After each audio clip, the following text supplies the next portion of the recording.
What's up, foodies? With St. Paddy's Day right around the corner, I want to make something that reminds me of my last trip to Ireland, seafood chowder.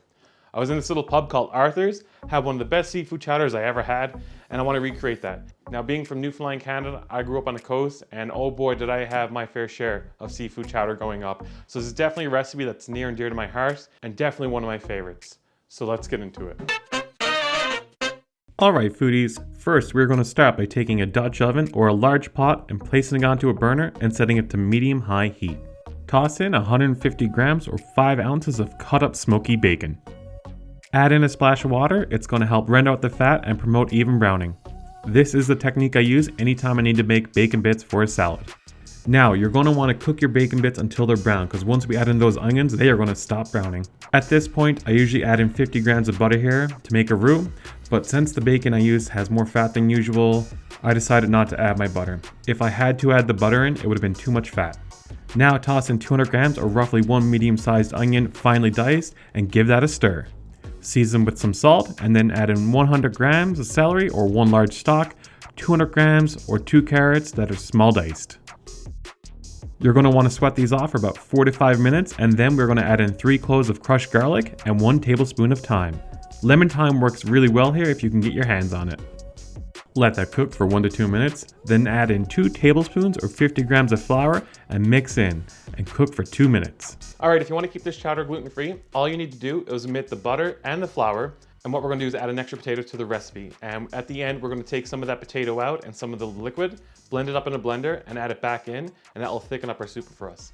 This is the traditional way to thicken a chowder, but in this recipe, we're using a roux. And that's how you do if you want to keep it gluten-free. Let's get back to the recipe. Now we're going to toss in my secret ingredient, a pinch of saffron. This is going to give it a nice yellow color, and it pairs really well with the seafood. Pour in 250 milliliters or 1 cup of your favorite white wine. As you stir it, it'll start to thicken. Then you're going to add in 1 liter or 4 cups of fish stock and 250 mils or 1 cup of milk. Give it all a stir to bring it all together, then add in 700 grams or 6 medium-sized Yukon Gold or yellow flesh potatoes that are cut into bite-sized pieces. You're looking for roughly about ½ an inch cube here. I find that Yukon Gold potatoes are a great choice for cream soups. Oh, and I also forgot we need to add in 300 milliliters of clam juice. The clam juice is going to help enhance the flavor of the seafood. Toss in 2 bay leaves. Now bring this bad boy to a boil and reduce your heat and simmer for 30 minutes until your potatoes are fork tender. Note, you're going to want to stir this every 5 minutes or so, as it can easily burn to the bottom of your pot. Once your potatoes are cooked, pour in 250 milliliters or 1 cup of heavy cream and stir. Now for the seafood. Toss in 1 can of oysters, 250 grams or ½ pound of Atlantic codfish that has been cut into bite-sized pieces. Now, you can use any white fish here, but I am from the Rock, also known as Newfoundland, Canada. And where I come from, cod is king, so that's what we're going to use today. Now, I seasoned my cod about 20 minutes before I add it to the pot. I did this so it firms up and it doesn't flake apart on us. Now follow up the cod with 250 grams or ½ pound of salmon, and you guessed it, it's Atlantic salmon, although you could use sockeye here as well. Finally add 250 grams or ½ pound of large shrimp, tails removed and cut into bite-sized pieces. Then I realized I should have used a bigger pot, and lessons have been learned. But let's move forward anyways. Now cover and let that simmer for 5 minutes until your fish is fully cooked.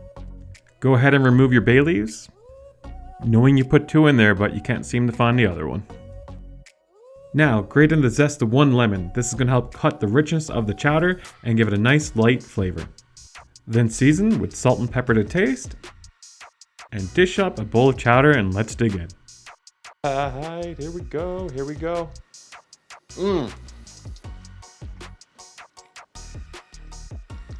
I love seafood chowder. It's definitely one of my comfort foods. It's not a hard recipe to make. A few simple ingredients, super easy to do. If you want your chowder a little thicker, take a few of the vegetables and some of the broth, put it into a blender, blend it on high for a couple seconds till it becomes thick. Add it back into your chowder, mix it in, and your broth will be a bit thicker. Like I said, seafood chowder is definitely one of those recipes I grew up with.